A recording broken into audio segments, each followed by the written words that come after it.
Welcome to viewers, मैं हूं अजहर खान और आप देख रहे हैं सीनेक्स न्यूज चैनल। तो आइए डालते हैं एक नजर देश और दुनिया की 15 अहम खबरों पर। अक़वाम मुत्तहिदा ने गजा में हिंदुस्तानी फौज के साबिक़ अफसर की हलाकत पर अफसोस का इजहार करते हुए हिंदुस्तान से मुआफ़ी मांग ली है।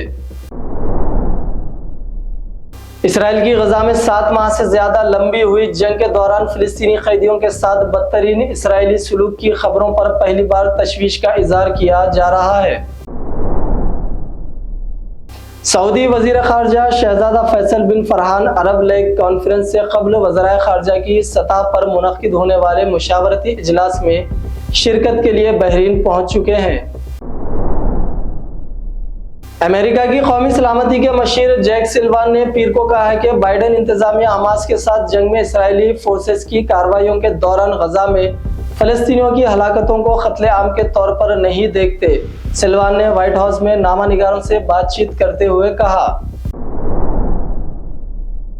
सऊदी अरब के एक शहरी ने अपने घर में काम करने वाली मुलाजिमा की शादी में शिरकत के लिए इंडोनेशिया का सफर किया। ये मुलाजिमा इंडोनेशिया की थी और इसने इस सऊदी शहरी के घर में 30 साल से काम कर रही थी। सऊदी शहरी ने इसके घर पहुंचकर उसे शादी की मुबारकबाद दी। आसाम के वजीर आला ने एक बयान में कहा कि जब बीजेपी को 300 सीटें मिली तो उसने अयोध्या में राम मंदिर बनाया और अगर इस बार लोकसभा इंतखाबात में बीजेपी 400 सीटें जीतने में कामयाब होती है तो कृष्णा जन्मभूमि में एक और मंदिर तामीर किया जाएगा। दिल्ली शराब पॉलिसी घोटाले में आज साबिका नायब वजीर आला Manish Sisodia rice Avenue court में पेश हुए। अदालत ने सिसोदिया और दीगर मुल्जिमान की अदालती तहवील में 30 मई तक तौसीह कर दी है। कांग्रेस सदर मल्लिकार्जुन खड़गे ने आज लखनऊ में कहा कि 4 मरहलों के लोकसभा इंतखाबात के बाद इंडिया इत्तेहाद मजबूत पोजीशन में है। अवाम ने वजीर आजम नरेंद्र मोदी को अलविदा करने का फैसला किया है।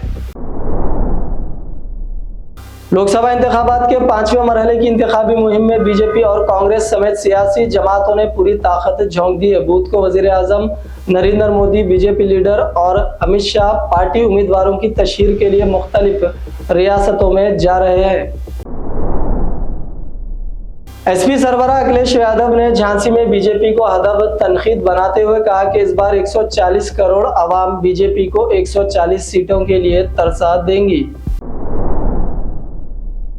एनडीए और इंडिया इत्तेहाद को वाज़ेह अक्सरियत हासिल नहीं होगी। बीआरएस के वर्किंग प्रेसिडेंट केटीआर ने कहा कि पार्लियामानी इंतखाबात के बाद मुल्क में इलाकाई जमातों की अहमियत में जबरदस्त इजाफा हो जाएगा। सिलसिला में मुनक़िदा एक प्रेस कॉन्फ्रेंस से खिताब करते हुए केटीआर ने कहा, ऑल इंडिया मजलिस इत्तेहादुल मुस्लिमीन के सदर बैरिस्टर असदुद्दीन ओवैसी ने कहा कि वजीर आजम पहले दरअंदाज कहा, अब कह रहे हैं हिंदू और मुसलमान में कोई फर्क नहीं है। बैरिस्टर असदुद्दीन ओवैसी ने मोदी पर ट्वीट करते हुए साधा निशाना। चीफ मिनिस्टर रेवंत रेड्डी ने एक अहम ऐलान किया। उन्होंने कहा कि रियासत में जल्द ही नए राशन कार्ड जारी कर दिए जाएंगे। उन्होंने कहा कि राशन कार्ड जारी करने की कोई वक्त मुकर्रर नहीं है। तेलंगाना इंतखाबात का हतमी पोलिंग फीसद जारी किया गया। गुज़िश्ता के मुकाबिल वोटिंग में 3% इजाफा, लेकिन हैदराबाद में कमी देखी गई। तेलंगाना में वोटिंग के दौरान नए फहरिस्त राय दहिंदगान के मुताबिक वोटर स्लिप तकसीम न किए जाने के नतीजे में हजारों राय दहिंदों को वोट के इस्तेमाल से महरूम होना पड़ा। तेलंगाना बिलखुसूस मजलिस बल्दिया अजीम तर हैदराबाद के हुदूद में राय दही कम रिकॉर्ड किए जाने की वजूहात का जायजा लेने के दौरान इस बात का इंकशाफ हुआ।